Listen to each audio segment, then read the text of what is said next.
Alright, let's talk about something that could shake up the entire world almost overnight.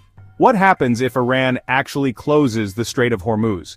This isn't just a regional issue, it's a scenario that could send shockwaves through every corner of the globe, affecting everything from the price of your morning coffee to the stability of entire economies. Now, you might not think about this 90-mile stretch of water much or ever, but it's basically the throat of the global oil and gas supply. It's a narrow, strategic choke point that the world's energy lifeline depends on, and it's been a flashpoint for tension for decades. Every single day, a quarter of the world's oil and a fifth of its natural gas squeeze through this tiny passage. That's millions of barrels of oil and vast amounts of liquefied natural gas, all funneled through a space barely wide enough for two ships to pass safely. So, if Iran shuts it down, the world is in for a wild, bumpy ride.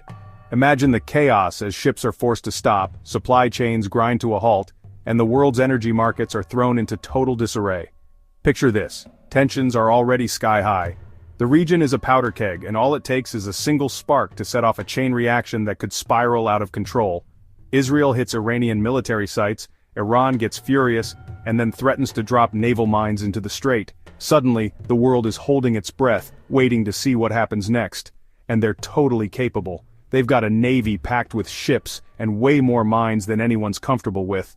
Iran has spent years preparing for this exact scenario, running drills and stockpiling weapons designed to close the strait in a matter of hours. If Iran actually follows through, any ships inside the Persian Gulf are trapped. US Navy too.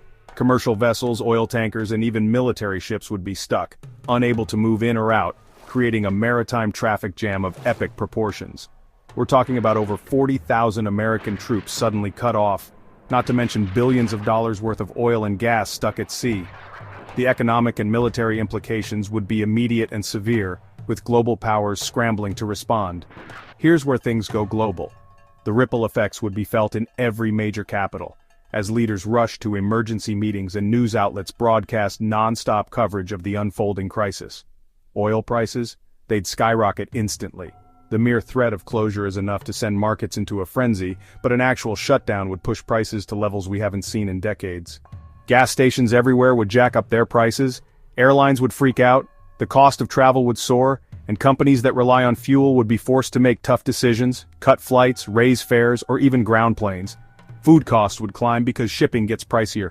Everything from groceries to electronics would become more expensive, as the cost of moving goods around the world skyrockets. It wouldn't just hit the Middle East, it'd ripple across Europe, Asia, America, everywhere.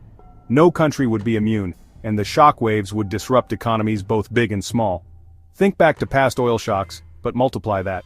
The 1970s oil crisis would look tame by comparison, as panic buying and hoarding set in across the globe. Factories could shut down, stock markets could tumble, and average folks, people like you and me, would feel it at the pump and the grocery store within days.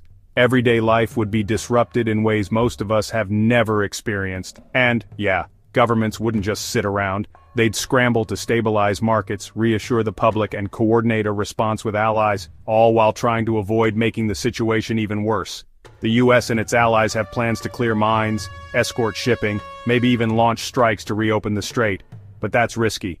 Any military action could escalate quickly, drawing in more countries and making the crisis even more dangerous.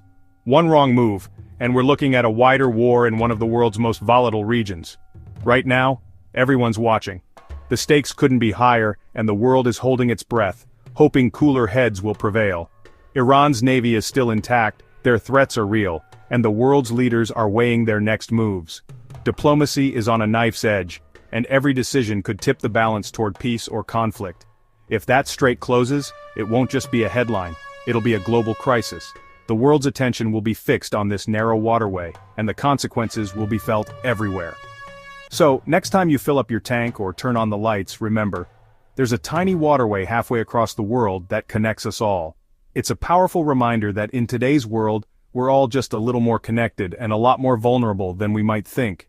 The Strait of Hormuz may seem distant, but its impact is closer to home than you realize.